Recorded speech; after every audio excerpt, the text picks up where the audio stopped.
Olá, um abraço a vocês, um abraço a Zina, parabéns aí pela condução desse grupo. Quando a gente então se propôs a estar com vocês aí uma vez ao mês, é com o objetivo de construir algo que seja de crescimento, né?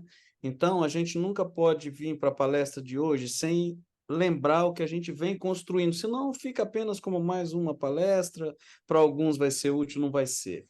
O princípio da psicologia positiva é o florescimento, né? Então, isso eu já apresentei para vocês, doutora Bárbara Fredrickson, que é uma das grandes escritoras, estudiosas do assunto, autora do livro Love 2.0, Amor em 2.0, ela afirma isso e mostra. E a gente tem hoje vários estudos científicos já comprovando que o que faz a pessoa se sentir melhor é ela estando em constante crescimento das virtudes. Virtudes. É interessante, eu tenho tido a oportunidade de fazer o trabalho com o pastor Jimmy nas igrejas aqui da APAC, e tem sido assim motivador, em certo sentido assustador, né? Porque a gente, na verdade, como igreja, aí eu vou falar de igreja membros, né? Membros. Nós já falamos isso aqui. Como mensagem, não tem nem o que discutir. Depois dessa mensagem de 1840, não tem mais. É esse ponto final. Mas como igreja, pessoas, é o texto que a irmã White aplica. A igreja militante não é a igreja triunfante. Por que isso, né? Por quê? Ela está falando da mensagem? Não. Ela está falando do sistema? Não. O sistema conseguiu levar a mensagem da igreja a 200 e tantos países, tem recorde no mundo, é a melhor igreja do mundo em saúde, em número de hospitais, em número de educação. Então, ela não está falando do sistema. Ela está falando de nós. Nós, os seres, membros, pessoas que se dizem adventistas e que não entenderam o que é necessário para entrar no céu.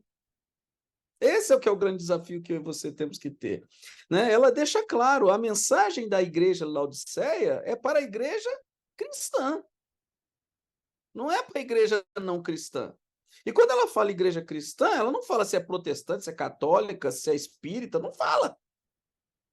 Ela fala que é a igreja cristã. Entende? Não importa se a sua crença está distorcida, mas se é cristã, é a igreja de Laodiceia. E nós estamos vivendo isso como sapos fervidos, como diz lá o amigo Braga. A água está esquentando, esquentando, esquentando, e nós achando que está tudo bem. Então, a proposta aqui nesse grupo de contribuir com vocês é exatamente dar uma chacoalhada sempre e fazer a gente entender que nós precisamos tomar uma atitude mental em relação ao céu. Ao céu. Então, quando a irmã White diz que o céu começa aqui, é óbvio que não é físico. É óbvio, é mental. E se não houver uma consciência, uma lucidez do que é a minha mente, dos pensamentos, do que anda acontecendo comigo, como é que eu vou para o céu? Então, hoje, eu trago para vocês o segundo pilar. Se vocês vão se lembrar, no último encontro eu apresentei o primeiro pilar. Depois que nós fizemos as duas aulas sobre mindfulness, a meditação na linguagem oriental, o mindfulness na linguagem americana, a atenção plena, nós fizemos até um exercício lá no final, com a música Além do Rio. Você passou a pensar nisso de forma diferente? Você passou a praticar isso na sua mente, no seu hábito, no seu dia a dia? Porque aquele assunto é tremendamente importante para o tempo do fim. Se eu e você não levarmos a sério o acesso que Deus está nos dando a esse conhecimento, não vai adiantar de nada. Nós precisamos aprender a praticar hábitos novos para poder a mente ser renovada. Então, aquele hábito de respirar fundo, soltar, é para você lembrar que o Espírito Santo precisa ser ouvido. Se você não fizer isso durante o dia, em qual momento que o Espírito Santo foi ouvido na sua vida? Foi o que a gente apresentou no Mindfulness para vocês. E aí, se você parar para analisar hoje, quantas vezes você fez isso? Quantas vezes você ativou o Espírito Santo hoje? Né? Como é que você está fazendo isso todo dia? Não está fazendo, então você precisa criar os hábitos para ouvir a voz do Espírito Santo. Não esqueçam disso. Não vai haver crescimento nesse grupo aqui se nós não pegarmos a ciência e aplicarmos a cristianismo. Olha que coisa interessante. Né? Antes a gente pegava o cristianismo para aplicar a ciência. Não, não, não, não. Pega a ciência, porque a ciência hoje está provando que a Bíblia tem razão. Então eu não tenho mais que discutir isso agora. Eu também não posso ficar aqui como um lerdo, achando que tudo é responsabilidade de Deus. Lembram-se? Eu disse aqui já, é pecado quando a gente joga a nossa salvação na mão de Deus.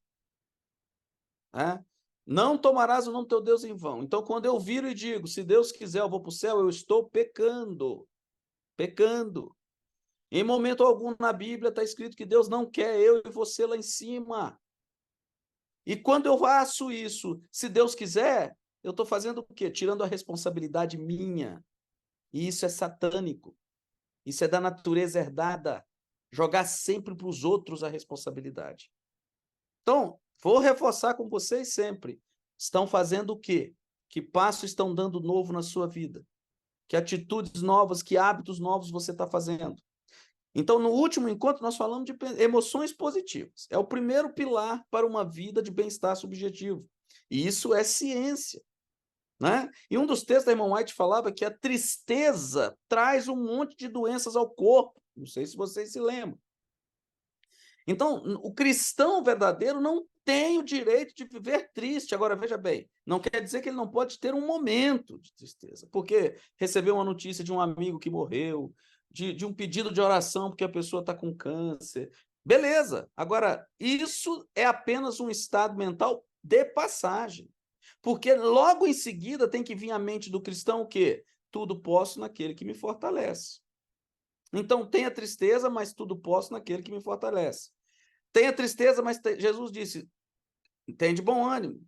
Nesse mundo tereis aflições, mas tem de bom ânimo. Eu venci o mundo. Então, isso não é, veja bem, isso não é discurso de autoajuda. Isso é Bíblia. E a ciência hoje está provando que isso tudo passa pela minha atitude mental. Ponto. Então, hoje eu vou falar para vocês aqui rapidamente sobre o engajamento. Por que que a ciência identificou que para o bem-estar subjetivo não basta também só emoções positivas? Eu tenho que estar engajado em alguma coisa. Eu tenho que ter atividades. Eu tenho que ter atividades que fazem sentido. Então, os 5 pilares do modelo PERMA de uma vida saudável: emoções positivas, engajamento, relacionamentos positivos, e sentido no que eu estou engajado e realizações. A gente pega esse grupo de estudo aqui, esse grupo de oração criado aí, eu não sei há quantos anos, e a Zina fica aí lutando para conseguir manter esse negócio, né, ativo, e os membros participando e tal. Por que que a Zina se envolve nisso? Por que o engajamento da Zina? Né? Qual o sentido que isso faz para a Zina? E o que deixa a Zina mais feliz? São as realizações. Isso é o que a psicologia positiva provou. Aí agora nós precisamos trazer isso aqui. Será que todo mundo aqui vai ter que ter um grupo? Não sei. Mas aí entra o porquê que eu vou fazer isso. Então, eu vou compartilhar a tela com vocês, porque... Não, preciso que você libere aí, Zina. Liberado, ativado, Ok. professor. Vou compartilhar a tela com vocês para a gente acompanhar aqui são a parte científica, e na sequência tem a Bíblia e o Espírito de Profecia, conforme a gente combinou que estaria sempre trabalhando com vocês. Então, o que é o engajamento? É o pilar da felicidade cristã. Não veja bem o que eu vou dizer a vocês, porque não é meu, é da irmã White. Nos textos finais aí, vocês se preparem com o capacete aí para doer. Não existe felicidade nesta terra se você não estiver engajado em alguma coisa. Talvez se você hoje está infeliz, pode ser porque você esteja aposentado sem nada para fazer na vida. Escreva isso que eu estou te dizendo. Ou então esteja como o pastor Romero, está cheio de dinheiro lá nos Estados Unidos e já não precisa mais trabalhar. Então entenda o seguinte: rico não significa felicidade, riqueza não significa. E isso é ciência. Porque o que acontece com a riqueza? Você cai numa ociosidade, começa a querer fazer só aquilo que agrada a natureza caída, em busca de prazeres hedônicos, e no final acaba doente. Então a gente já tem isso hoje provado. Isso não é discurso de pastor, não, do Schumann, não, que pare com isso. Não, não, não. Isso é ciência. Agora vamos lá. O que é engajamento? Engajamento é um estado que, quando você verdadeiramente está empenhado em uma situação, projeto ou atividade. Nós experimentamos um estado de fluidez. Então, eu não sei como é que a Zina fica no dia, nos 2 dias, na semana que antecede o encontro, o desafio que é. Mas aí, quando o desafio acontece, só ela consegue entender que sentimento aconteceu dentro dela. Né? Então, essa busca para poder organizar, para que os grupos se encontrem, para que os pedidos aconteçam, né? E aí, talvez o que seja mais interessante é quando, numa semana seguinte, aparece alguém agradecendo porque a oração foi ouvida. É realização.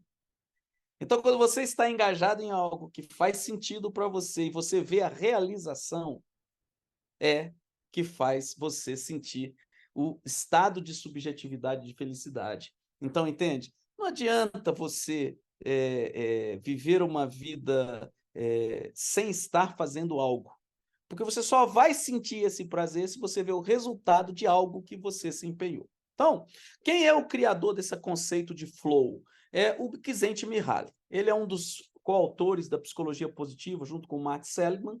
Ele é o autor dessa matéria, é um artigo acadêmico dele, é uma tese de doutorado dele. Então, ele afirma claramente que uma pessoa pode tornar-se feliz ou infeliz, independente do que está realmente acontecendo ao seu lado, do lado de fora, apenas mudando o conteúdo de sua consciência. Se eu pegar essa afirmação dele e levar para a Bíblia, eu vou conseguir entender por que que os discípulos cantavam quando estavam lá na prisão. Eu vou conseguir entender por que que o apóstolo Paulo dizia que para ele o sofrer por Cristo é que era motivador. Que eles não se sentiam dignos, mas só pelo fato de estar sofrendo pelo mestre deles era que era motivação. É quando a gente vê uma afirmação dessa que a gente consegue entender melhor a profundidade dos textos bíblicos. Então, você hoje, eu estou falando aqui para 39 pessoas, 30, 40 pessoas. Eu não sei como é que está a sua cabeça hoje, a sua vida hoje. Mas uma coisa você precisa atentar. Se você hoje não é um estado de emocional positivo e feliz, o seu cristianismo tem que ser questionado. O seu mestre morreu por você, deu a vida para te ver feliz. Se você não é grata por isso, tem alguma coisa errada. Então, esse impacto, esse choque é necessário para você e para mim. A gente tem que dar uma analisada no que está comandando a nossa vida nos dias de hoje. E dentro disso eu tenho, na pesquisa do Flow, contribui para o conhecimento em vários temas, que são de importância central para a psicologia positiva. Em primeiro lugar, ilumina a fenomenologia da experiência do ótimo, respondendo à pergunta... Volto. Respondendo à pergunta, o que é viver plenamente? Estar completamente envolvido no momento? Então, o flow tem um objetivo. É identificar as coisas que te fazem bem, para que você possa viver num estado de ótimo. E aí me vem à mente uma coisa. Olha o que ele afirma aqui. Embora pareça claro que o flow sirva como um tampão contra as adversidades e impeça patologias, sua contribuição mais importante para a qualidade de vida consiste em dotar de valor a experiência momentânea, contribuindo para a evolução da consciência e da cultura. E aí me vem à mente o tema do versículo de Romanos, capítulo 12, versículo 2. E não sede conformados com este mundo, mas sede transformados pela renovação do vosso entendimento, para que experimenteis qual seja a boa, agradável e perfeita vontade de Deus. Queridos, esse texto, várias vezes nós já ouvimos falar desse texto, muitos aqui já pregaram sobre esse texto, mas tem muita gente falando sobre esse texto sem entender do que o texto quer dizer. Tamanha intensidade e profundidade no assunto. O que é renovar? Se eu não sei o que tem que ser renovado, como é que vai ser renovado alguma coisa? Então a primeira pergunta é essa: o que é que precisa ser renovado? Se eu não tenho noção do autoconhecimento, como é que eu vou saber o que tem que ser renovado? Eu já falei isso para vocês. A irmã White diz que nós precisamos cooperar com o Espírito Santo. Como é que você coopera com o Espírito Santo? Identificando o que tem de ruim dentro de você. Quando você identifica o que tem ruim dentro de você, aí o Espírito Santo pode te ajudar, lembrando, olha, o modelo é Cristo. Esse que você está querendo não é Cristo. A renovação da mente, então, passa por um estado mental. E aí, o Mihaly, ele alerta, o estado, ele associa esse estado de flow, de engajamento com prazer, à atenção plena. E realmente não tem jeito. Porque você precisa estar concentrado naquilo que você está fazendo. Esse é o detalhe. Então, se você não se concentra no que está fazendo, você não vai atingir estado de satisfação, de engajamento com prazer, de flow. E esse é um detalhe, o engajamento ele está ligado diretamente ao bem-estar. Olha só, quando você precisa fazer algo que não gosta, inúmeras distrações aparecem ao longo do processo. Ou então, mesmo que seja algo que você gosta de fazer, quando você está insatisfeito ou incomodado com algum aspecto de sua vida, torna-se muito mais difícil focar na atividade. E eu posso dizer isso para vocês, às vezes você vai, porque a gente criou uns conceitos, não, agora eu mereço, eu vou descansar. Aí eu vou descansar, não, hoje eu mereço, eu vou ligar a televisão e vou assistir um filme. Aí o filme é um filme de aventura, estresse o tempo todo. Você termina o filme mais cansado do que descansado. Porque o cansaço não é físico. O cansaço é mental. Quando você se envolve em algo que você tem prazer, você supera o cansaço físico. E há uma produção hormonal em você que te dá energia. Como se você fosse à academia e produzisse endorfina. Eu outro dia vivi essa experiência interessante. Eu passei uma semana muito agitada. Exatamente na semana que eu ia fazer aqui o grupo e não pude. Foi uma semana louca. Eu fui a São Paulo, eu voltei 3 vezes. E quando foi na sexta-feira, eu fui pregar para fazer o fim de semana na Igreja Central de Paulínia. Eu estava cansado, o corpo doído, os pés cansados. Eu falei por 1h30 na Igreja Central de Paulínia. Terminei. E aí a mente falou assim, tá vendo? Parece que você não tinha cansaço nenhum. O corpo estava renovado. Entra num estado de flow. Quando você consegue compartilhar com seus irmãos o conhecimento. Quando você vê a realização dos membros. E aí, quando você vai falar de Cristo, tudo muda. Não tem hora, não tem cansaço. Então, o que a gente vai descobrindo com o tempo, que é melhor estar com Cristo e por Cristo do que qualquer coisa nessa terra. Mas isso é uma experiência pessoal de cada um, tá? Pessoas saudáveis, as quais sua sobrevivência e outras necessidades prementes estão satisfeitas, são motivadas a explorar, aprender e desenvolver suas habilidades de forma a interagir mais eficazmente com o meio ambiente. Então, vê bem, você tem as pessoas que são saudáveis têm mais motivação para aprender. Quando envolvidas em tal processo, as pessoas gostam do que estão fazendo e buscam a experiência para seu próprio bem. O crescimento torna-se a própria recompensa. Esse engajamento agradável é o que chamamos de flow. Então, quando você entra no estado de buscar o aprendizado com prazer e ver o aprendizado te dando crescimento, você entra no estado de flow. Por isso que é muito importante eu estar buscando conhecimento. Eu não posso ficar parado. E hoje em dia não precisa estar numa escola. Você hoje tem vários cursos gratuitos, você tem universidades que liberam cursos gratuitos. Você tem que abrir a mente. Não esqueça, irmão White diz claramente, na jornada rumo ao céu não existe uma estalagem onde possamos parar e repousar. A caminhada é diária e constante.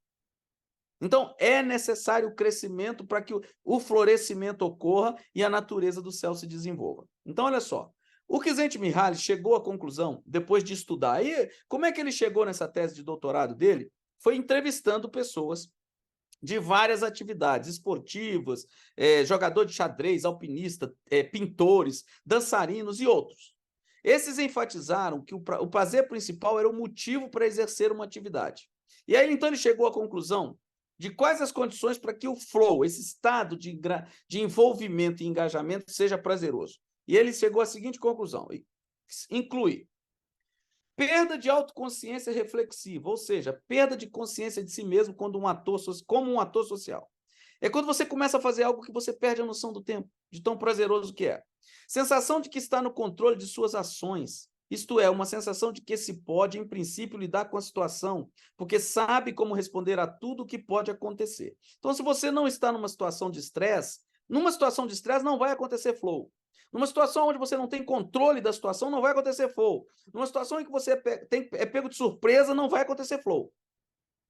É apenas reação emocional à situação. Te dão um microfone para você falar em público sem você estar preparado. Não vai acontecer flow. Agora, se você está preparado, entra o estado de flow. Tá? É uma distorção da experiência temporal. Tá? Então, o tempo passa que você não vê. Puxa vida, já passou, olha que pena. É uma experiência da atividade como intrinsecamente gratificante, de tal forma que muitas vezes o objetivo final é apenas uma desculpa para o processo. Porque o que importa é o momento e não o resultado final. Encontrar desafios ou oportunidades para ação que estendam, mas não excedam excessivamente as habilidades. Então, veja bem, para entrar num estado de flow, o desafio não pode ser maior que as suas habilidades. Então, você tem que dar uma analisada. Às vezes, você está irritado com alguma coisa que você está fazendo, com alguma atividade que você tem, e está te faltando mais conhecimento, técnica e habilidade. E por isso que esse negócio está te estressando. Isso pode acontecer no trabalho. Ao te darem uma nova atividade que você não se sente seguro e você vai buscar o desenvolvimento, o conhecimento. Não queira falar que sabe, não queira assumir que sabe, né? Não vão te dar um microfone para você fazer um estudo para nós aqui. Não vá além daquilo que você tem capacidade, porque você não vai conseguir, vai ter o estresse. Ter objetivos claros, próximos e feedback imediato sobre os progressos realizados. Sob essas condições, a experiência se desenrola perfeitamente a cada momento e entra-se num estado subjetivo com as seguintes características: concentração intensa e focada no momento presente, fusão entre ação e consciência. Então, concentração intensa e focada no momento presente, fusão entre ação e consciência. Eu tenho o bacana hoje da vida da gente é que a gente tem a oportunidade de ficar analisando na teoria e prática. Isso é muito bom no aprendizado. Então, eu gosto de praticar o esporte chamado tênis. E o esporte chamado tênis é o quinto esporte mais difícil entre os esportes na Terra. É o quinto. Existe um critério para definir isso, mas para dar o exemplo a vocês, o esporte mais difícil praticado na Terra é o hóquei sobre o cavalo. Então, os critérios são: o cara tem que dominar um animal, o cara tem que ter um instrumento na mão, o cara tem que ter uma bolinha pequena para administrar, e ele ainda tem que administrar do outro lado um cara tentando tomar a bolinha dele e derrubar ele. Então começa aí. E no tênis, 1 segundo sem concentração, a bola passa. E muitas das vezes, o problema não é nem a concentração, é o prazer, é o flow. E olha que você acha que está fazendo algo que você gosta. E muitas das vezes eu não consigo entrar em estado de flow. E aí a minha mente fica, e aí? Tua mente não está aqui. Desenvolva o prazer do que você está fazendo. Não deixe a mente vagar. Aí vocês imaginam, eu hoje dou a palestra sobre isso, e eu estou lá na minha quadra praticando o esporte que eu gosto, mas não consigo entrar em estado de flow. Então a luta é constante, é diária, é preciso entrar na... Aí eu começo. Vamos aplicar as técnicas. Respira fundo. Aonde é que você está? Estou na quadra. Adianta você ficar com a cabeça fora daqui? Não. Então, valorize o que te vem à mão para fazer no que momento que você está fazendo. Não queira deixar a tua mente devagar, fugir, sair do local onde você está. E isso, gente, acontece com a gente, é no trabalho, é na escola, é na igreja, é na família, é na conversa, é na frente da televisão, às vezes. Assistindo algo, a mente divaga. Então, esse controle do meu estado mental é fundamental para a minha saúde e para o meu prazer. Bem, aí eu encontrei outra coisa na prática. Eu tenho o prazer aqui em casa de eu mesmo fazer a grama. E ao estudar sobre o flow, eu consegui perceber por que, às vezes, eu mergulho num domingo 3 horas para cortar a grama. Porque quando eu vejo a grama pronta, cortada, eu sinto uma emoção interna, um sentimento que só eu consigo entender. E é esse o estado de flow. É o prazer de algo que só você consegue perceber. E aí você tem que tentar identificar aí, para vocês que eu estou falando, quais são as atividades que você consegue sentir isso. Mas você precisa ver a realização do que você está engajado. sabe? Então, às vezes, é dar um estudo bíblico. Quando você dá um estudo bíblico, você sai. Então, busque dar mais estudos bíblicos, né? É se envolver com uma atividade de voluntariado. Busque mais atividade de voluntariado. Não, não é, não tenho isso.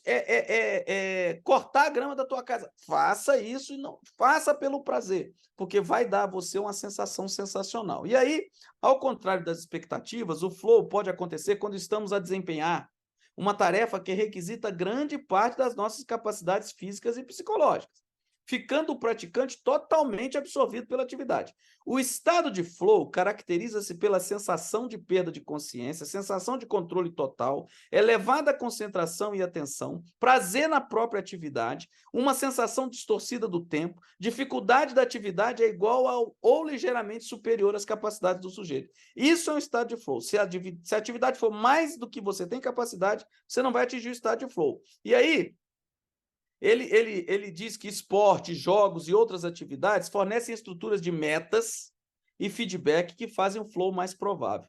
Olha que interessante. Então, talvez hoje na sua vida está faltando uma coisa: metas. Quais são as metas que te motivam hoje?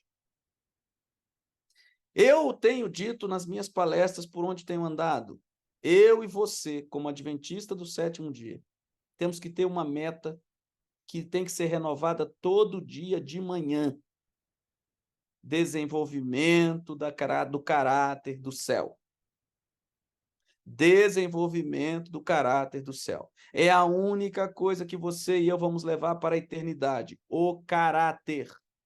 Então eu tenho que você temos que acordar todo dia de manhã e, Pai, renova aqui o desenvolvimento nesse dia do caráter do céu, as virtudes celestiais. Isso talvez esteja faltando para você e para mim, meta. E aí, dessa meta, ver feedback. Como é que esse feedback vai acontecer? Quando as pessoas compram, poxa vida, você está melhor. Poxa vida, você está mudado. Poxa vida, você está mais manso. Poxa vida, você está mais humilde. Poxa vida, que... Aí é o feedback.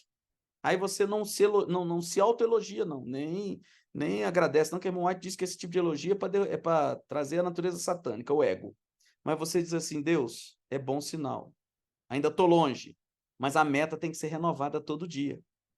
Mas olha só, ele diz que também, apesar de se você não tem uma prática esportiva para te dar feedback imediato, porque no esporte você tem o feedback imediato. Você vai à academia, você tem o feedback, né? Você faz um gol, você tem um feedback. Então, já na vida prática, como é que isso vai funcionar? Mas pode-se encontrá-lo em praticamente qualquer atividade, seja trabalhando em uma caixa registradora, passando roupas ou dirigindo um carro.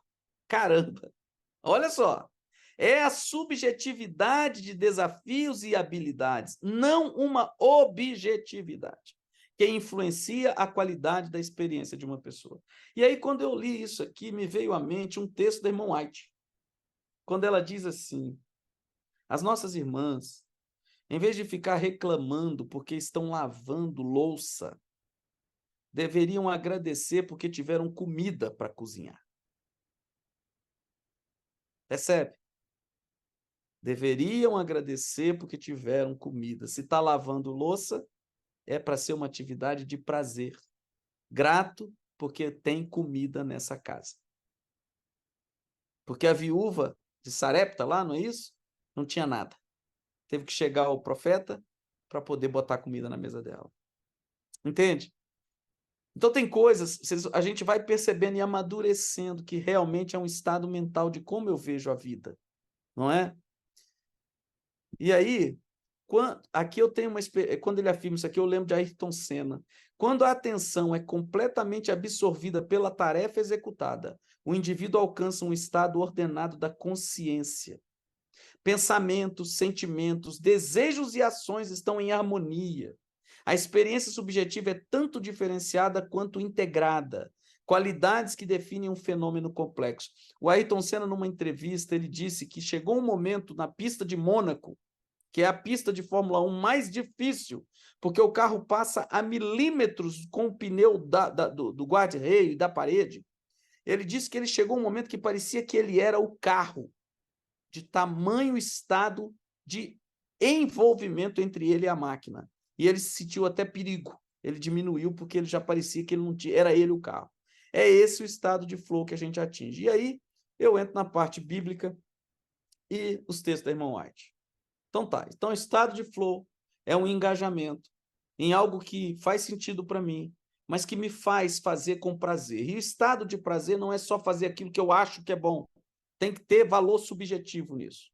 Aí a Bíblia diz assim: não há nada melhor para uma pessoa do que ele deve comer, do que ele comer e beber, e encontrar prazer em seu trabalho.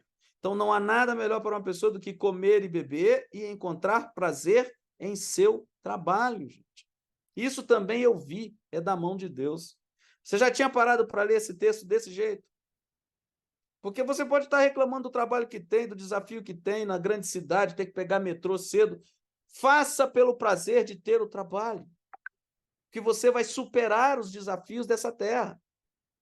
Então, o princípio de gratidão e agradecimento é fundamental para eu vencer nessa vida. Certo? Então, Eclesiastes 2:24, prazer, encontrar prazer no trabalho. Provérbios 16:3, consagre ao Senhor tudo o que você faz e os seus planos serão bem-sucedidos. Talvez o que você esteja fazendo não seja interessante para ser consagrado a Deus. Se você inverter o processo, talvez você vai encontrar flow naquilo que você faz. Eclesiastes 9:10-11, tudo quanto te vier à mão para fazer, faze-o conforme as tuas forças, porque na sepultura para onde tu vais, não há obra, nem projeto, nem conhecimento, nem sabedoria alguma. Então, o que te vem à mão para fazer? Faça-o com o melhor que você puder fazer. Mantenha isso sempre na tua cabeça. Tens uma responsabilidade? Entregue-se, dedique-se, que você vai ver que não será estafante. Ellen White. E aí são os últimos 6 textos. Foi-me mostrado que muito pecado é resultado da preguiça. Mãos e mentes ativas não acham tempo para dar ouvidos a toda tentação sugerida pelo inimigo. As mãos e os cérebros ociosos, porém, estão sempre em condições de ser controlados por Satanás. Quando não devidamente ocupada, a mente demora-se em coisas impróprias. Os pais devem ensinar a seus filhos que a ociosidade é pecado. Olha o desafio para os dias atuais. Pare e pense. Nossos filhos crescendo dentro de casa, cada vez mais protegidos, com internet, com conforto, com acesso ao mundo, com conforto, ociosos, cada vez mais dependentes dos pais. Que caráter que nós estamos desenvolvendo nos nossos filhos? Olha o desafio que nós, pais, temos nesse final. Bem, as sensações de desânimo são, em geral, o resultado de muito ócio. Olha que loucura. Então quer dizer que ficar à toa sem fazer nada não é bom. Só que ela está dizendo isso e hoje a ciência prova isso. As mãos e a mente devem ocupar-se com trabalho útil, que suavize os fardos dos outros. E os que assim estão empenhados se beneficiarão a si mesmos. É o que a Bárbara Fredrickson, no livro Love 2.0, fala. Você quer ser feliz? Tenha compaixão. Faça algo pelo próximo. Ouçam muito obrigado. A ociosidade dá tempo para se ruminar em tristezas imaginárias, e frequentemente os que não possuem provas e sofrimentos reais tomam-nas emprestadas do futuro. É a tal da ansiosidade, da ansiedade. Então, a ociosidade dá tempo para se ruminar em tristezas imaginárias. E frequentemente os que não possuem provas e sofrimentos reais tomam-nas emprestadas do futuro. Quem está à toa acaba buscando só problema, porque é um texto da White que eu já falei para vocês. Eu falei no último encontro. O pensamento bom nunca vem à mente primeiro. Isso é o que a dona White falou lá, antes de morrer.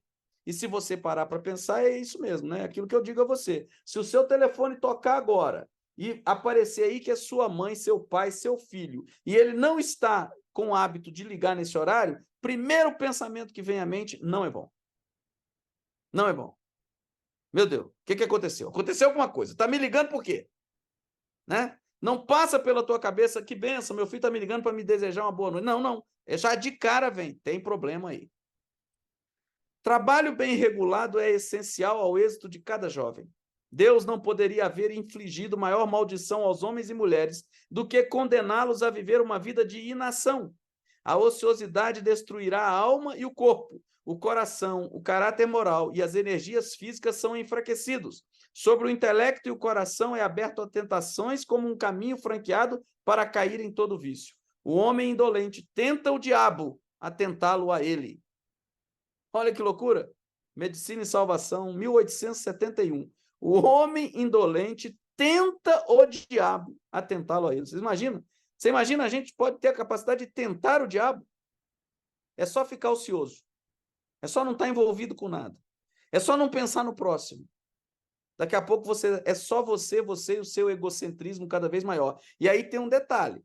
Como egocentrismo, egoísmo, egotismo, a raiz é satânica, você é capaz de bater de frente com o diabo. Porque isso não tem limite negativo. Por isso que ela diz aqui que o homem pode tentar o diabo. É essencial para músculos e forças espirituais que a alma tenha exercício. É preciso fazer trabalho mediante o exercer atividade espiritual em aproveitar as oportunidades de fazer o bem. Quanto mais fiel é uma pessoa no desempenho dos deveres cristãos, tanto mais vigor desenvolverá ela. É o que está escrito por Bárbara Fredrickson, pela ciência comprovado. Então, quando ela diz aqui que é preciso fazer trabalho mediante essa atividade em aproveitar as oportunidades que faz o bem. É essencial para os músculos e forças espirituais que a alma tem exercício. Aqui ela está falando de alma. Ela não está falando de atividade muscular. É a mente. A mente precisa disso. E o último texto. Portanto, quer comais, quer bebais, ou façais qualquer outra coisa, fazei tudo para a glória de Deus. 1 Coríntios 10, 31. Então, queridos, dentro dessa realidade,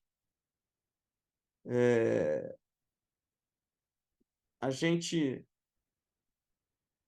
precisa pegar esses conhecimentos acadêmicos e começar a trazer para a nossa realidade cristã. Hoje você está empenhado em quê? Em gastar o dinheiro que você juntou a vida inteira? De que vai adiantar? O que você vai levar para o céu disso? Quais são as atividades que hoje você está envolvido que fortalecem a tua relação com Deus? São respostas que só você vai poder responder. Não adianta. Isso é pessoal. Por isso que a nossa proposta ao estar aqui e encontrar vocês sempre é o de alerta e o de chamar a atenção para os desafios dessa vida. Então, na psicologia positiva hoje, a gente não esconde que os problemas existem, mas a gente precisa de pessoas cada vez mais resilientes. E como é que você vai saber que está resiliente se não for através do sofrimento? Do aperto? Como é que você vai saber que desenvolveu mansidão se não for os problemas surgindo para você lidar com mansidão e não com irritabilidade? Percebe? À medida que você vai crescendo espiritualmente, entendendo a mente de Deus, você começa a aceitar os desafios nessa terra para teste. Porque como é que você vai saber que o teu caráter está caminhando para viver lá no céu harmonicamente com o céu? Para e pensa. Então Deus, eu hoje consigo ver a situação de Jó muito mais profunda do que simplesmente chegar e fazer um sermão dizendo o que ele fez, não fez. O estado mental que Jó passou, a pressão, é o que eu e você passamos. E como é que vamos saber que nós vamos ter capacidade como Jó? É tendo as experiências. Então, a luta mental hoje, sua e minha, é fundamental. Mas a autoconsciência é tudo. Então, eu preciso desenvolver o estado, o hábito do respirar, porque quando eu faço isso durante o dia 2, 3 vezes, além do lado da pressão arterial, além do lado do sanguíneo, você tem o lado de lembrar, opa, eu não falei com o Espírito Santo hoje. Eu não ouvi a voz do Espírito Santo hoje. Lembra-se? Você pode até fazer uma oração, mas não ter ligação com o céu. Você entende isso hoje? Você consegue entender isso hoje? Você pode fazer uma oração repetida, já mecânica, né? Quando a gente pede, faz oração para o almoço, aí sai aquele negócio repetido, a mesma coisa, já tem até aquele textinho montado. Isso não vai ao céu, porque a mente não foi. Só foi a boca. Enquanto eu e você não tivermos consciência que a mente tem que ligar, ligar, não adianta. É hipocrisia. Porque hoje o que a gente tem pela ciência da Dana Zohar lá, os estudos da neurociência, os neurônios que são hoje para conversar com Deus e tudo mais, precisam ser ativados. E aí, como é que eles descobriram isso lá com o tomógrafo e etc? Vocês viram em meditação, né? Então, quando é que o tomógrafo percebeu que o neurônio? Quando o médico ele fala lá no aparelho, o seu cérebro, na hora, aquela região do lóbulo temporal do lado direito, ela ativa a circulação sanguínea. Então, para esse ser ativado, teve que ter um impulso. E aí, nesse caso, na relação com Deus, quem que vai dar o impulso? Tem que ser você. Você pode estar sentado dentro da igreja e não ter ativação do neurônio. O pastor pode estar pregando lá na frente e não ativar o neurônio para falar com Deus. Por quê? Porque está entrando no ouvido, saindo no outro e a tua mente está em outro lugar. Está metendo o pau no irmão, criticando o outro, está ali, ou então está... Não tem relação com Deus. Então, o desafio seu e meu nesses dias finais estará no fortalecimento da relação daqui para cima.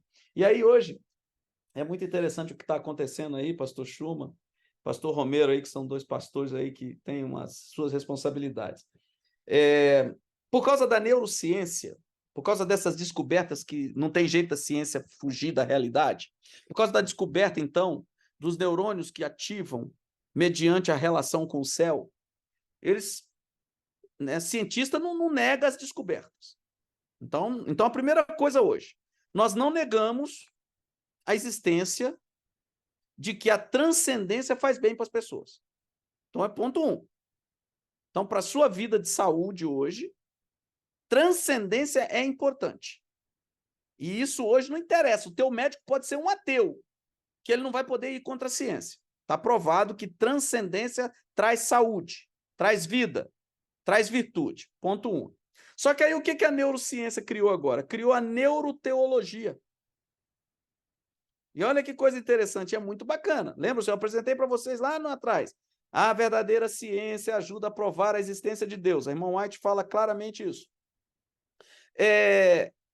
Olha o que eu ouvi numa aula outro dia com o Dr. Janderson, um neurocientista da PUC, professor da PUC.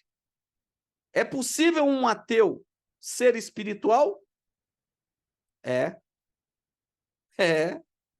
E faz sentido. Porque é o seguinte, espiritualidade vertical e espiritualidade horizontal. Essa é a nova teoria. Mas ela faz sentido. Faz ou não faz? Para e pensa. Quem que você acha que vai entrar no céu? Quem só tem quem tem a espiritualidade horizontal, mas não pratica ela na... Quem tem a espiritualidade vertical, mas não pratica ela na horizontal. E aí? Está aplicando essa espiritualidade com quem? O horizontal é com o próximo. O vertical é para cima. Então, o que eles dizem é que um ateu que não tem uma transcendência, que não tem uma crença num ser superior, pode ser espiritual horizontalmente. E é verdade ou não é? Ele não pode ter compaixão? O que vocês acham? Ele não pode ser bondoso? O que vocês acham? Então, olha como a ciência vem trazendo conceitos importantíssimos para alertar você e eu. Como é que está a nossa espiritualidade horizontal? Porque hoje a gente viu aí que o engajamento ele é mental. Ele é um estado para cima, um estado de flow, é um controle, é noção, é consciência do que eu estou fazendo, prazer no que eu estou fazendo. Mas eu preciso aplicar isso na relação com o próximo, na horizontalidade. E esse é um problema que a gente tem como cristão moderno, né? E aí eu fecho aqui. Que adianta eu ir todo sábado na igreja? Levar o dízimo lá uma vez por mês, se a minha relação horizontal com meu irmão é a pior possível, é crítica, é julgativa, sabe? O que adianta? O que vai adiantar todo sábado eu ter ido à igreja? Os judeus estão na sinagoga até hoje. Continuam todo sábado indo na sinagoga. E aí? Então eu tenho alertado meus irmãos adventistas por onde tem passado. A igreja militante não é a igreja triunfante. Por que que o irmão White falou isso? Porque nós transformamos isso num mero hábito, mas não levamos à mente, não encontramos o prazer.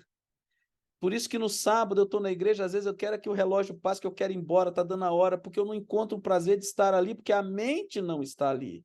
A mente não é encontrar e ouvir a voz de Deus.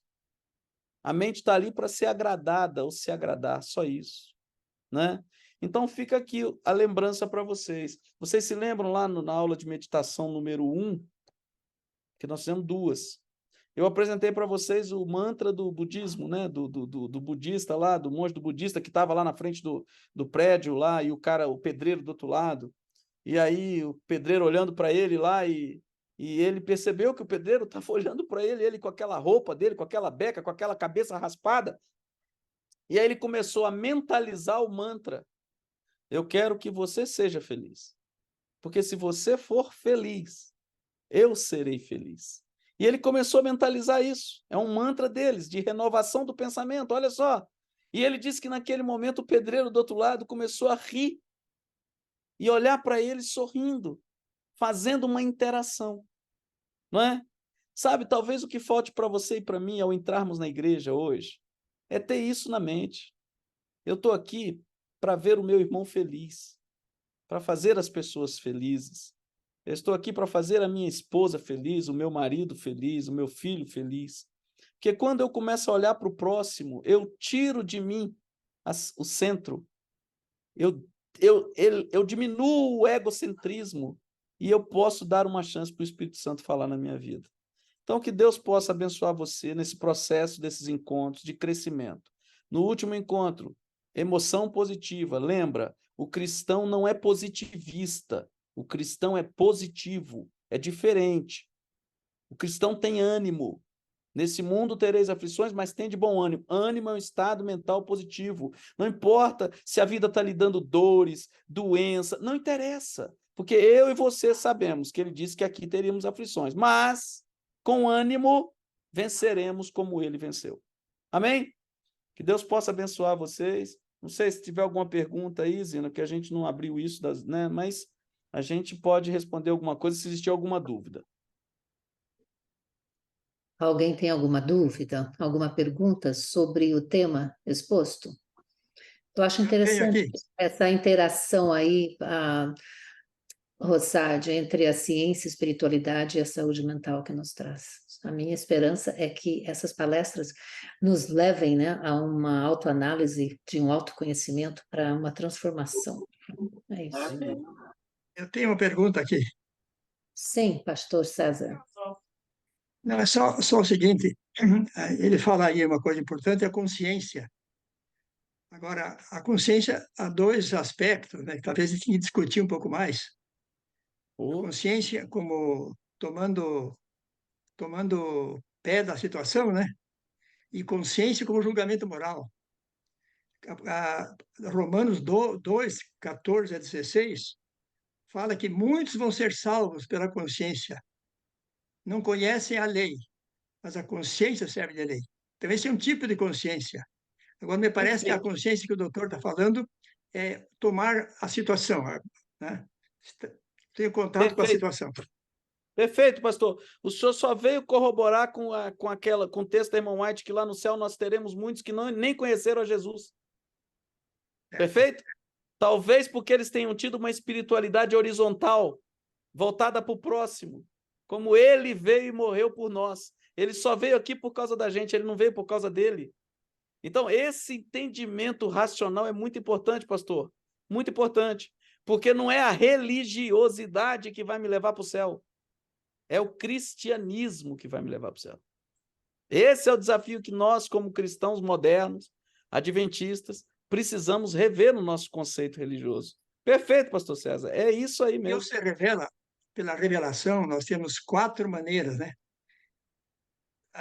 2 delas são para toda a humanidade, que é a natureza e a consciência. Todos têm. E muitos vão ser salvos pela natureza e pela consciência. Nós já temos a revelação especial, a revelação escrita, a Bíblia, e a revelação pessoal. Quem vê a mim, vê o Pai, é Jesus, né? Então, nós temos mais responsabilidade do que aqueles que só têm as duas revelações, a natureza e a consciência, né? Pastor César, o senhor falou uma coisa importante aí que é um tema que a gente precisa explorar. Quem vê a mim, vê o Pai. Mas tem um problema aqui sério. Quando é que eu e você vimos Jesus? A irmã No White outro. diz... pois é, você falou aí, tem que ser do outro, mas que outro? Qual foi o Jesus que você conheceu na prática? Entendeu? Eu tenho batido muito nisso, pastor Schumann, nas igrejas. Nós conhecemos um Cristo histórico, profético, mas nós não conhecemos o Cristo prático. E é por isso que eu aprendi no budismo essa história. Para ser budista, lá, monge, tem que ter um modelo. Sem modelo não vai virar monge. Porque você tem que se apaixonar pelo estilo de vida que vai te levar a querer ser igual. Olha que coisa maluca. Aí eu, como cristão, entro na igreja, qual é o modelo que eu tenho? Eu tenho uma mensagem fortíssima, convincente, e é por isso que dentro da igreja nós estamos cheios de convencidos e não convertidos, é o que eu tenho dito para vocês. Está faltando para nós conhecer o Cristo prático. Só que isso é responsabilidade de alguém para trás com a gente e nossa agora para frente. Porque esse é que é o desafio. O próximo tem que olhar para mim e ver algo de diferente em mim em relação a Cristo. Eu tenho que ter... Eu vou até antecipar o tema do próximo encontro. Esse tema vai ser muito pesado. Eu não pratiquei ele porque eu vou dar uma travada aqui, eu entraria no próximo que é... Mas cabe, que o próximo pilar da felicidade é relacionamentos positivos. Mas antes de fazer relacionamento positivo, segundo a ciência, eu vou fazer para vocês o temperamento do céu. Se prepare. Nós não vamos entrar no céu com os temperamentos que nós temos na Terra. Só existe um temperamento para entrar no céu. É o da mansidão. E vocês vão entender isso no próximo encontro. Então, no próximo encontro, Zina, já está aí o tema. O temperamento da eternidade. A eternidade. Tá. Vocês vão ver a luz da Espírito de Profecia da Bíblia. É assustador o que nós estamos fazendo conosco mesmo em relação ao céu. Entendeu? Então, são coisas do nosso dia a dia, vai ser desafiante para nós, mas quanto mais conhecimento a gente tiver, mais o Espírito Santo pode nos ajudar. Porque sem essa consciência que o pastor César falou, não tem como o Espírito Santo te ajudar, ué. Você vai ser movido pela emoção, pelo automático. E não pode ser. Respira fundo e ouça mais a voz do Espírito Santo. Ouve, deixa ele falar, sabe? E você vai ver como ele fala. Ele fala de várias formas, mas ele precisa que você queira ouvi-lo. Professor Ronsardi, vamos aguardar então o próximo e poderia encerrar com uma oração, por favor? Claro. Querido Pai, muito obrigado. A gente te agradece a oportunidade que temos de terminar uma terça-feira nessa terra, podendo refletir um pouco sobre nossa vida, buscar conhecimento, ouvir a tua voz. Depois de mais um dia de atividades, numa terra que está em total final dos tempos, tantas coisas estão deixando claro que a tua volta está muito breve. A natureza está aí mostrando os transtornos, o homem preocupado com a sustentabilidade. Julho foi o mês mais quente dessa história dessa terra. Os sinais estão aí, meu Pai. Por favor, alerta-nos mentalmente para que não sejamos pegos de surpresa. Para isso, nós estamos aprendendo a respirar para ativar o neurônio que quer ouvir a tua voz. Fala, Pai. Fala através do teu Espírito. Entregamos a nossa vontade na tua mão, pois o nosso desejo é de um dia ser uma grande família no céu. Nós te oramos em nome de Jesus. Amém.